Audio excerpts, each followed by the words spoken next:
భూతల స్వర్గం జమ్మూ కాశ్మీర్లో రక్తపుటేరులు పారాయి. మినీ స్విట్జర్లాండ్గా పిలుచుకునే పహల్గామ్లోని బైసరాజ్ కాల్పుల పోతతో దద్దరిల్లింది. విహారయాత్ర కోసం వచ్చిన పర్యాటకులకు అంతులేని విషాదాన్ని మిగిల్చింది. ప్రకృతి అందాలను చూసి పరవశించి సేద తీరుతున్న పర్యాటకులపై మంగళవారం మధ్యాహ్నం ఉగ్రవాదులు ఒక్కసారిగా కాల్పులకు తెగబడ్డారు. ఉగ్రతూటాలకు 28 మంది మరణించగా మరో 20 మందికి పైగా గాయపడ్డారు. పర్యాటకులపై దాడులను రాష్ట్రపతి ముర్ము, ప్రధాని మోదీ, బీఆర్ఎస్ అధినేత కేసీఆర్తో పాటు ప్రపంచ దేశాలు తీవ్రంగా ఖండించాయి.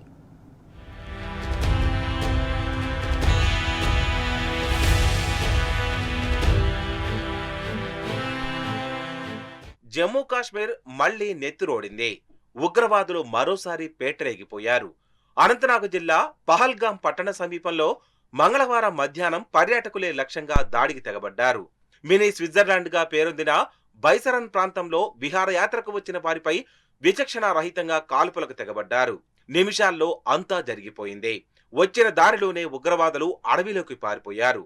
ఊరు కాని ఊరిలో భాషరాని ప్రాంతంలో తమ వారిని కాపాడుకునేందుకు సహాయం కోసం బాధితుల కుటుంబ సభ్యులు ఆర్తనాదాలు చేశారు. కాపాడేందుకు అక్కడ దవాఖానా లేదు, డాక్టర్లు అంతకన్నా లేరు. పహల్గాం చేరుకోవడానికి వాహనాలు కూడా సమీపంలో లేవు. ఎక్కడ చూసినా పిట్టల్లా రాలిపోయిన పర్యాటకులతో ఆ ప్రదేశం మరుభూమిని తలపించింది. సైనిక హెలికాప్టర్లు అక్కడికి చేరుకొని క్షతగాత్రులను తరలించే వరకు అక్కడ భయానక వాతావరణం నెలకొంది. ఈ అమానవీయ ఘటనలో 26 మంది ప్రాణాలు కోల్పోగా మరో 20 మంది తీవ్రంగా గాయపడ్డారు. మృతుల్లో తెలంగాణ ఇంటెలిజెన్స్ బ్యూరో అధికారి మనీష్ రంజన్, 2 విదేశీయులు కూడా ఉన్నారు. దాడికి తామే పాల్పడినట్లు ఉగ్ర సంస్థ ది రెసిస్టెన్స్ ఫ్రంట్ ప్రకటించింది.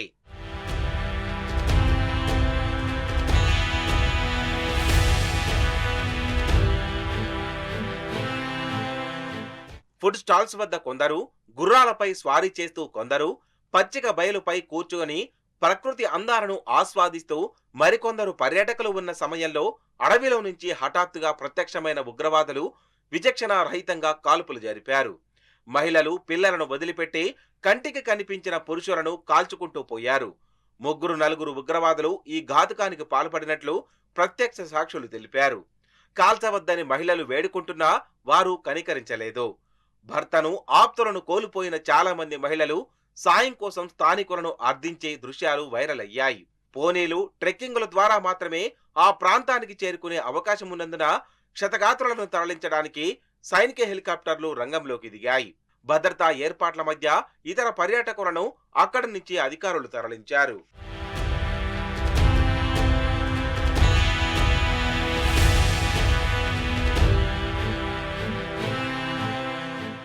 పహల్గాం సమీపంలోని బైసరన్ వద్ద పచ్చిక బయళ్లు రక్తపుటేరుగా మారాయి.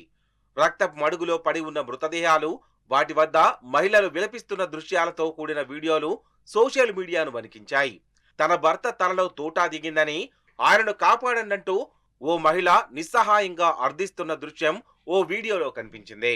మరో వీడియోలో ఓ మహిళ తీవ్రంగా గాయపడి నేలపై పడి ఉన్న తన భర్తను లేపడానికి ప్రయత్నిస్తూ దయచేసి ఎవరైనా సాయం చేయండంటూ అర్థించడం కనిపించింది. పహల్గాం వద్ద ఉగ్రదాడిలో కర్ణాటకలోని శివమొగ్గకు చెందిన రియల్ ఎస్టేట్ వ్యాపారి మంజునాథ్ రావును ఉగ్రవాదులు దారుణంగా కాల్చి చంపారని అతని భార్య పల్లవి రోదిస్తూ చెప్పడం అందరినీ కలచివేసింది.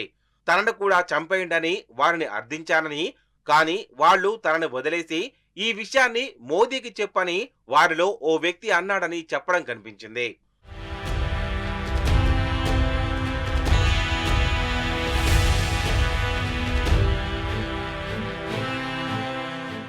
జమ్మూ కాశ్మీర్లోని పహల్గాంలో టూరిస్టులపై ఉగ్రవాదులు దాడి చేసిన విషయం తెలియగానే కేంద్ర హోంమంత్రి అమిత్ షా శ్రీనగర్ కు చేరుకొని ఉన్నత స్థాయి సమావేశం నిర్వహించారు. సౌదీ అరేబియా పర్యటనలో ఉన్న ప్రధాని నరేంద్ర మోదీ తన పర్యటనను రద్దు చేసుకుని భారత్ కు తిరుగు ప్రయాణమయ్యారు. టూరిస్టులపై ఉగ్రవాదులు దాడి చేసి చంపడం దిగ్భ్రాంతికరం, బాధాకరమైందని రాష్ట్రపతి ద్రౌపది ముర్ము సంతాపం వ్యక్తం చేశారు. అమాయకపు పౌరులను లక్ష్యంగా చేసుకుని చేసిన ఈ దుర్మార్గపు అమానవీయ చర్య క్షమించరానిదని అన్నారు. ఉగ్రదాడిని ప్రధాని నరేంద్ర మోదీ తీవ్రంగా ఖండించారు. ఈ దాడిలో తమ ఆప్తులను కోల్పోయిన వారికి ఆయన సంతాపాన్ని తెలియజేశారు. గాయపడ్డవారు త్వరితంగా కోలుకోవాలని ప్రధాని ఆకాంక్షించారు.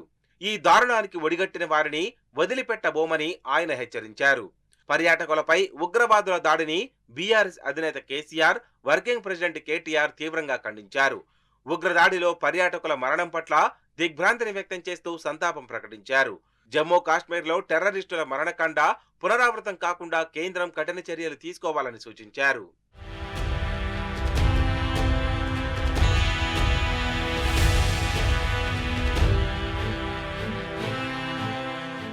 జమ్మూ కాశ్మీర్లోని పహల్గాంలో చోటు చేసుకున్న ఉగ్రదాడిలో తెలంగాణ ఇంటెలిజెన్స్ బ్యూరో విభాగంలోని కంప్యూటర్ సెక్షన్ ఆఫీసర్గా విధులు నిర్వర్తిస్తున్న మనీష్ రంజన్ మృతి చెందారు.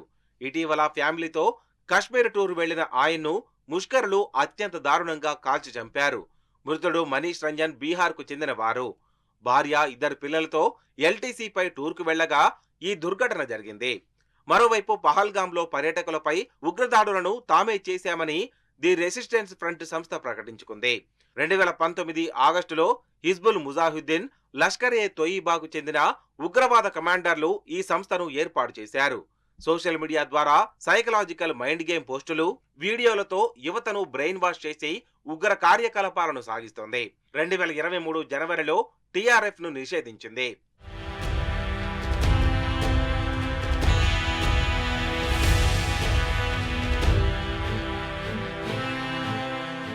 పహల్గాం ఉగ్రదాడి గురించి మన నిఘా సంస్థలకు ముందే సమాచారం ఉందా? అయినా వారు ఉదాసీనంగా వ్యవహరించారా అంటే నిజమేనని సమాధానం వస్తోంది. దక్షిణ కాశ్మీర్ లక్ష్యంగా ఉగ్రదాడులు జరిగే అవకాశం ఉందని నిఘా వర్గాలకు సమాచారం ముందే అందింది. ఈ మేరకు భద్రతా దళాలను అప్రమత్తం చేశారు.